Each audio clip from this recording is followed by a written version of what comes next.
YouTube channel. आज के लिए जो हम डिस्कस करने जा रहे हैं नीट के प्रीवियस ईयर के मोस्ट इंपोर्टेंट एमसीक्यूज के बारे में।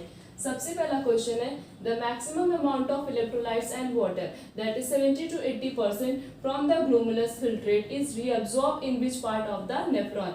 जो हमारा ग्लोमेरुलस होता है, जो फिल्ट्रेट करता है, मीन सब्सटेंस को जो फिल्ट्रेट करता है, उसमें से सबसे ज्यादा किसको फिल्ट्रेट करता है? इलेक्ट्रोलाइट्स और वाटर। वाटर कितने परसेंट होते हैं? कम से कम 70 से 80%।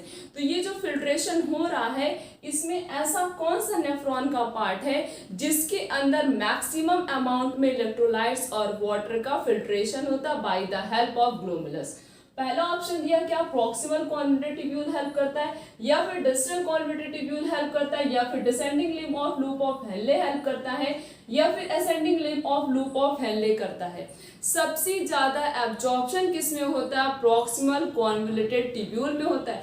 क्यों होता है? क्योंकि उसकी जो लाइनिंग होती है वो सिंपल क्यूबॉइडल एपिथेलियम से बनी हुई होती है, जो सरफेस एरिया को इंक्रीज करता है, जिसकी वजह से सबसे ज्यादा वाटर और इलेक्ट्रोलाइट्स का एब्जॉर्प्शन उसी के अंदर होता है। सो the correct answer is a, that is proximal convoluted tubule. Next question is removal of PCT from the nephron will result in, अगर प्रॉक्सिमल कॉन्वोल्यूटेड ट्यूब्यूल को बॉडी से रिमूव कर दिया जाएगा तब क्या होगा? मोर कंसंट्रेटेड यूरिन, क्या यूरिन ज्यादा कंसंट्रेटेड सिक्रीट होगा, या फिर यूरिन की क्वालिटी और उसकी क्वांटिटी में कोई भी चेंज नहीं होगा, या फिर यूरिन का फॉर्मेशन ही नहीं होगा, या फिर यूरिन जो होगा वो डाइल्यूटेड सिक्रीट होगा?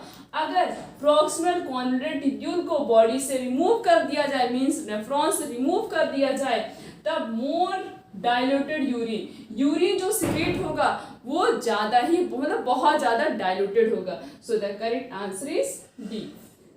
Next question is if the afferent arteriole diameter is less than efferent arteriole then what will happen? अगर एफरेंट आर्ट्रियोल का डायमीटर जो है वो एफरेंट आर्ट्रियोल के डायमीटर से कम होगा तो क्या होगा? एफरेंट क्या करता है? किसी भी चीज को ले जाता है, मीन्स ब्लड को लेके जा रहा है। एफरेंट ब्लड को वापस लेके आ रहा है। तो अगर एफरेंट का डायमीटर, एफरेंट आर्ट्रियोल का डायमीटर वो एफरेंट आर्ट्रियोल के डायमीटर से कम है तब क्या होगा? पहला ऑप्शन कोई भी इफेक्ट नहीं पड़ेगा, या फिर अल्ट्रा फिल्ट्रेशन रिएक्शन वो स्लो हो जाएगा, या फिर अल्ट्रा फिल्ट्रेशन पॉसिबल ही नहीं होगा, या फिर अल्ट्रा फिल्ट्रेशन स्टॉप हो जाएगा और ट्यूबुलर सिक्रीशन जो है वो स्टार्ट हो जाएगा। अगर एफरेंट आर्ट्रियोल क्या करता है? मैसेज नहीं, ब्लड की सप्लाई में हेल्प करता है। किसकी सप्लाई में हेल्प करता है? ब्लड की सप्लाई में हेल्प करता है। तो अगर इसका डायमीटर एफरेंट आर्ट्रियोल के डायमीटर से कम होगा तो जो अल्ट्रा फिल्ट्रेशन है वो पॉसिबल ही नहीं होगा। मींस जो एफरेंट आर्ट्रियोल है वो बहुत इंपॉर्टेंट रोल प्ले करता है किसमें? अल्ट्रा फिल्ट्रेशन में। So the correct answer is C. Next question is concentration of urine depend upon which organ? ऐसा कौन सा बॉडी का ऑर्गन है जिसपे यूरिन का कंसंट्रेशन डिपेंड होता है? पहला ऑप्शन दिया क्या बोमेन कैप्सूल पे डिपेंड होता है, या फिर length of loop of Henley पे डिपेंड होता है, या फिर प्रॉक्सिमल कॉन्वोल्यूटेड ट्यूब्यूल पे डिपेंड होता है, या फिर जो है जो ग्लोमेरुलस से कैपिलरीज परफॉर्म होती हैं उससे उस पे डिपेंड करता है। यूरिन के कंसंट्रेशन में हमारी बॉडी का, मीन्स हमारी किडनी का ऐसा कौन सा पार्ट जो बहुत इंपॉर्टेंट रोल प्ले करता है? That is loop of Henley. तो हेनले की लेंथ पे डिपेंड करता है कि यूरिन कैसे होगा, ज्यादा कंसंट्रेटेड होगा कि जो है लेस कंसंट्रेटेड होगा। So the correct answer is B, that is concentration of urine depend upon length of loop of Henle. Next question is the most active phagocytic white blood cell are?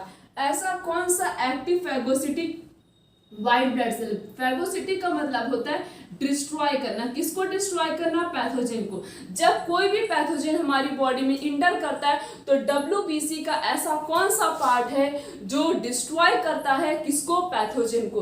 पहला option दिया क्या eosinophil lymphocyte करता है, या फिर neutrophil monocyte करता है, या फिर न्यूट्रोफिल इस्नोफिल करता है, या फिर लिम्फोसाइट और मैक्रोफेज करता है। न्यूट्रोफिल और मोनोसाइट दोनों मिला के 6 to 8% बॉडी में प्रेजेंट होते, WBC में प्रेजेंट होते, और दोनों का सिर्फ और सिर्फ एक ही काम है। उनका काम क्या है?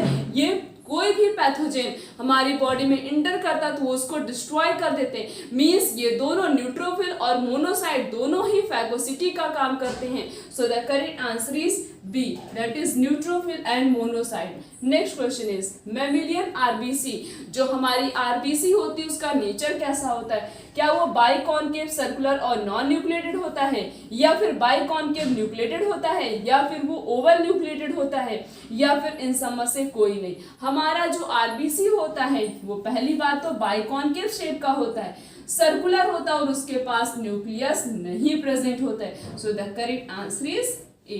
अगर हमें एक ही ऑप्शन इसमें से पता हो कि हमारा आरबीसी जो है नॉन न्यूक्लिएटेड होता है, मींस न्यूक्लियस उसके पास नहीं होता है, तो 3 ऑप्शन में न्यूक्लियस दिए गए, 2 ऑप्शन में एक ऑप्शन तो नहीं है, तो ये जिसमें न्यूक्लियस वो तो पहले ही रिजेक्ट हो जाएगा। बचा क्या? नॉन न्यूक्लिएटेड, मींस हमारा आरबीसी कैसा होता है? Non nucleated. एक नेचर मतलब अगर हमें किसी भी चीज का एक ही फंक्शन पता हो, किसी भी चीज का एक ही फंक्शन पता हो, उससे भी हम ऑप्शन टिक कर सकते हैं। यहाँ पे हमें एक ही फंक्शन पढ़ता था, हम 10th क्लास से पढ़ते आ रहे हैं कि आरबीसी के पास न्यूक्लियस नहीं होता है। अब हमें शेप नहीं याद आ रहा, तो यहाँ पे हमने देख लिया नॉन न्यूक्लिएटेड, इसका मतलब उसके पास न्यूक्लियस नहीं है, तो यही ऑप्शन सही होगा। Next question is blood clotting requires, blood clotting को किसकी किसकी जरूरत पड़ती है? क्या सोडियम पोटेशियम की जरूरत पड़ती है, या फिर सोडियम और प्रोथ्रोम्बिन की जरूरत पड़ती है, या फिर सोडियम और थ्रोम्बोप्लास्टिन की जरूरत पड़ती है, या फिर कैल्शियम और थ्रोम्बोप्लास्टिन की जरूरत पड़ती है?